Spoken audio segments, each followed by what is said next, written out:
3 days. Okay, good morning. So ayan, mag-inject po kami this day ng iron sa ating mga 3 days old na bisiro.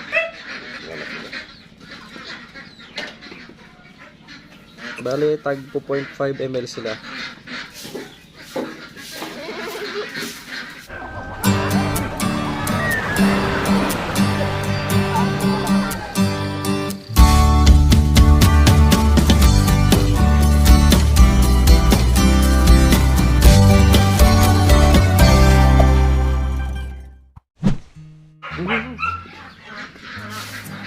Yan. At syempre, lalagyan natin ng stopper sa dulo. So bali yung ginamit natin is yung disposable syringe kasi mas maliit yung needle nya para talaga sa mga bagong panganak na ambing. Karoon muna natin yung hangin para hindi masakit pag in-inject.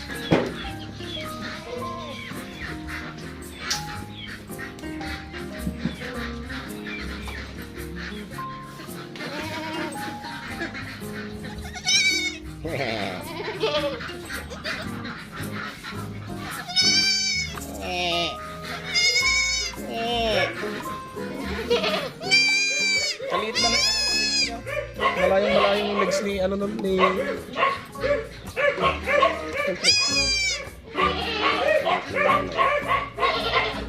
litig na tayo. Litid yata yan. Hindi. Baba mo na konti.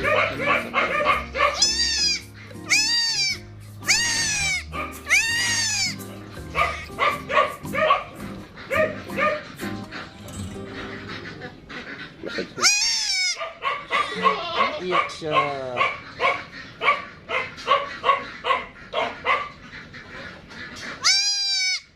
Okay, next si Epang. Sakit. Sakit Epang ang babaeng.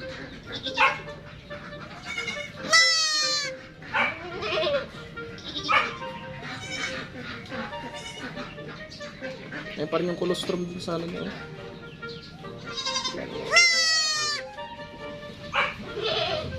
Okay. Massage muna bago inject.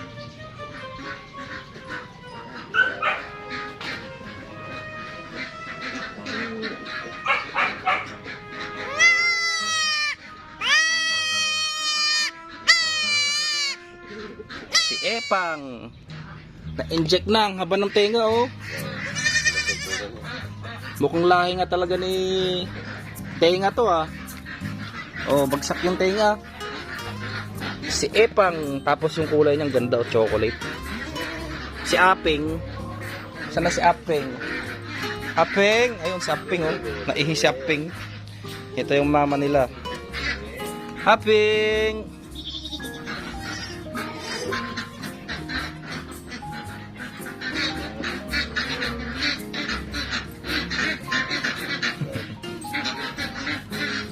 Ganda ng kulay niya, oh, may spot sa gitna. Tapos tignan niyo yung mukha niya, halos kawig ni tenga. Haba rin ng tenga, oh. Yung shade ng tenga niya pareho, oh. Shade niya, oh. Oo. Ikaw ang duda na ama, pares pa. May puti pa rito sa tuktok, oh, sa may noo. Sa forehead niya. Oo. Oh. Parang may magkamukha, oh. medyo pagkuhan yung ilong niya. Oh, magkamukha. Graded. Ito naman si Mikmik. Pag-literature sila. Ay, may puta ulo. Pares silang may puti sa ulo. Yan, oh. Magana na silang dumede. Dito lang kaya ilagay ito. I-extend itong bubong. After mag-inject, syempre yan, pakain tayo ng kamuting baging. Plus yung dried na ipil-ipil kapon. Try natin kung kakainin pa nila to.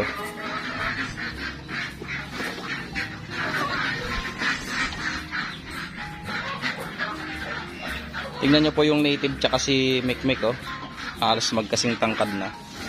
1 month old to. Tapos to, syempre hinahin na.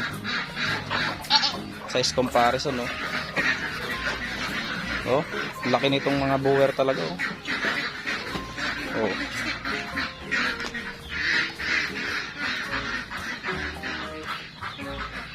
Peking ducks natin, oh, may itlog na naman. May isang nakalatag. Oh.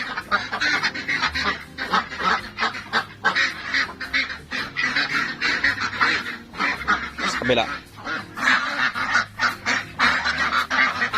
Quack, quack, quack, quack, quack.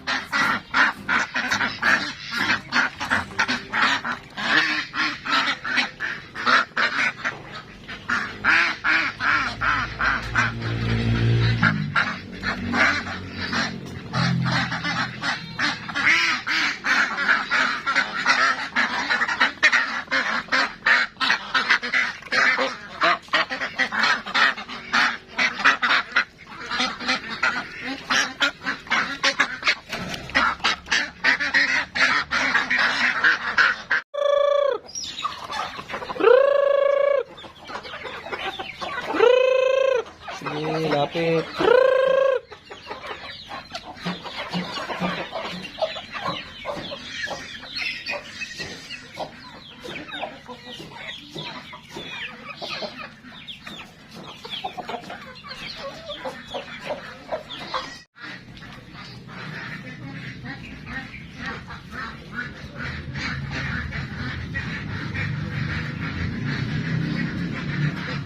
Nahanap niya yung didi. Yun.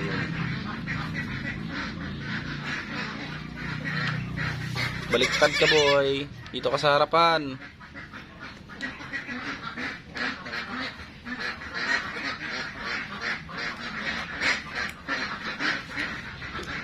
Sa harapan. Isa ping ba tayo dumede? Apeng. Sakit yung injection.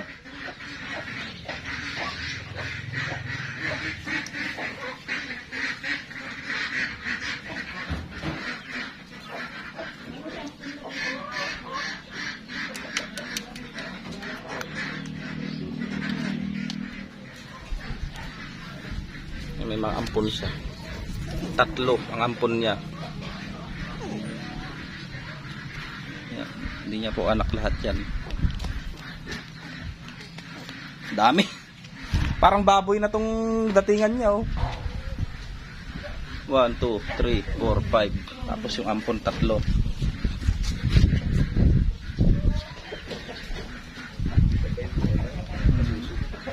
Ang galing. Buti ka mo hindi siya pumapayat. Ito naman yung dalawa. Si Taba at si Bacon. Oh, mga nangahabol ng manok. Lalo ito. Ang habol to ng manok. Oh. Oh. Excited lumabas, oh. Oh. Tingnan niyo po yung mga buntot nila, oh. Ito rin, makulit din ito. Taba. Oops.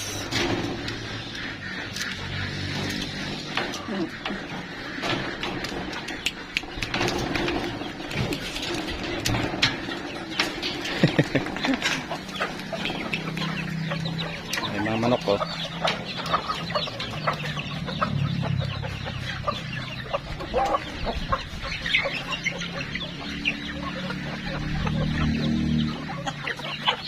Ang dami na yung mga manok natin, oh. Yung iba dyan, crossbreed. Iba production type na RIR. And yung Buff Orpington, nangingitlog na rin.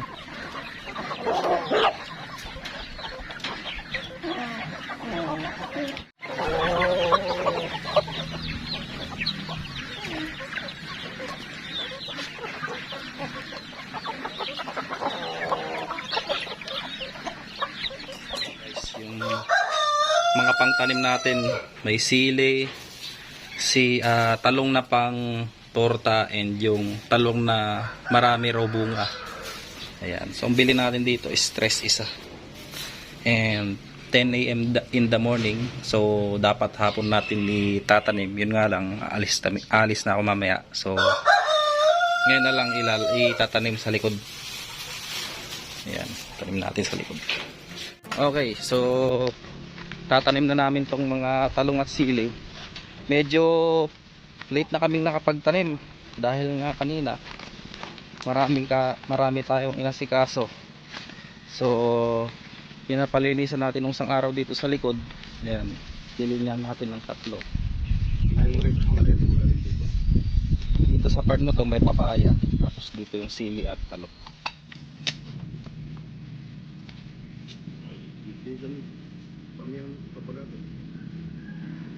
Ito?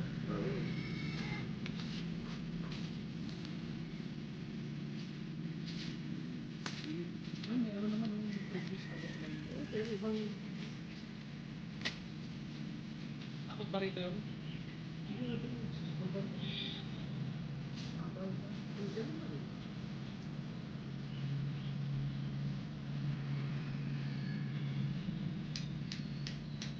Amiyanan kasi, ikad mo natin yan, amiyanan. Ay, amiyanan. Pagatan kayo, pagatan. Kasi ilalayo dito.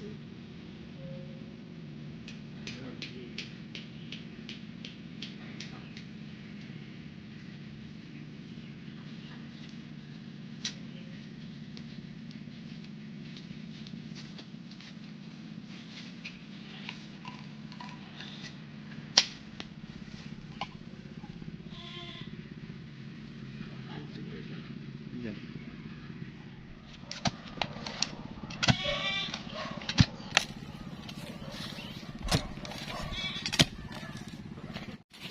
Bigyan natin ng tubig bawat butas.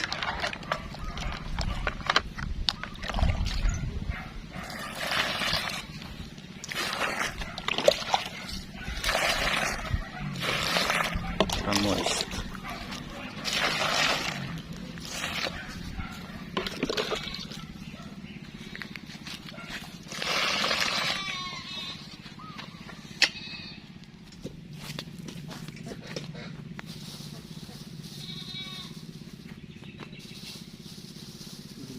Ito yung pang torta ata tong isa.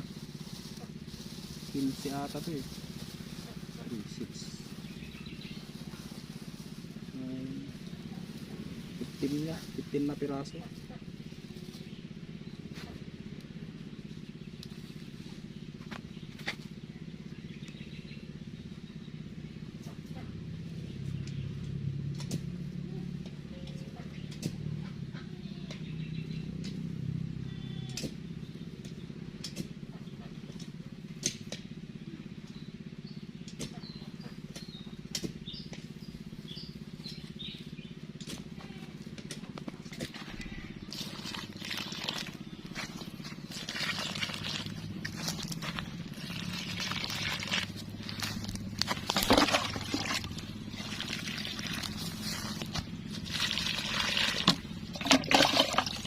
So guys, isang linya lang muna yung ating tinaniman dahil nga mainit na yung panahon.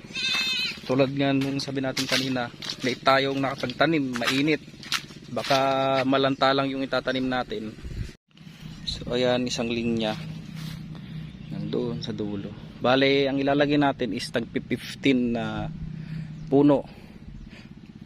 So dito 15, ibang variety. Sa gitna 15, and then dun sa dulo, doon yung part na lalagyan natin ng sili. So yung sili natin is yung Taiwan and yung siling pang sinigang. Katabi na lang din ng ating mga mulberries. Ayan. So nice weather, mainit.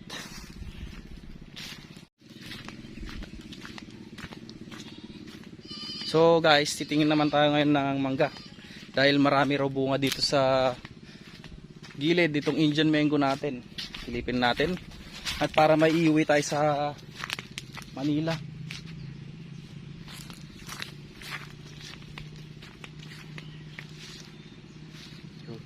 Ito sa kilid meron. Yan o, mga Indian mango. So mamaya iuwi natin tong dami bunga. Napakarami. Ang dami. Yan sa gilid-gilid. Yung iba natakpan. Medyo makati kasi itong mais eh. Para silipin sana natin. Dito. Ayan, meron pa rito. Isa isa. Ito pa, dami pa pala rito. Yan oh, dami.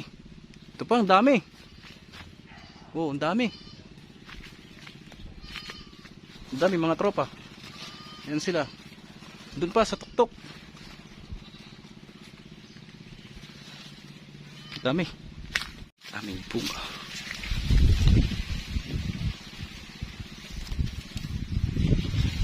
Ayan, tapos na tayong magtanim. Tuloy na lang bukas yung iba.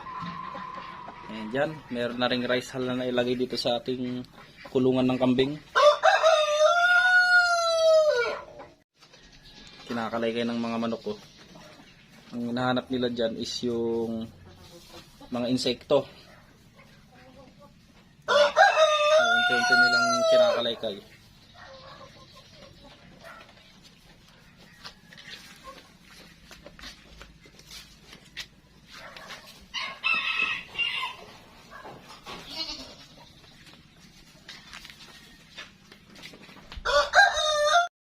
Iisan natin itong mga kalat nila. Pag nagpapakain tayo, hindi maiwasan na may mga nahuhulog. Para hindi magulit sila kainin.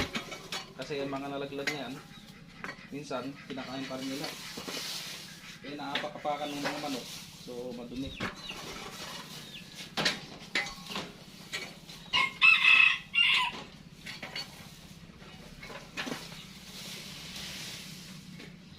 So pag ganitong tanghali, di ba after na silang kumain ng damo, yung mga legumes, binibigyan natin sila ng kanilang feeds.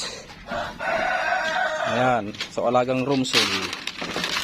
Rumsol po yung gamit nating feeds kasi yun lang po yung mabibilan natin ng tingi. Dahil hindi naman tayo kadalasan nagbibigay ng maraming feeds. So 20% lang po ang feeds nila. And then itong inahin medyo sinosobran natin. Gawa nga ng pinapadede niya pa yung si Mikmik.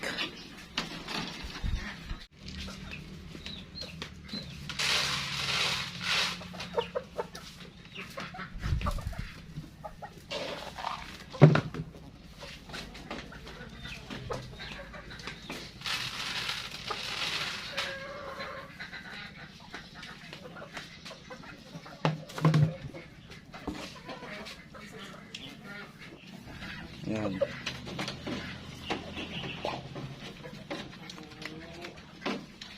Nakikitikim na rin itong ating native na bagong panganak.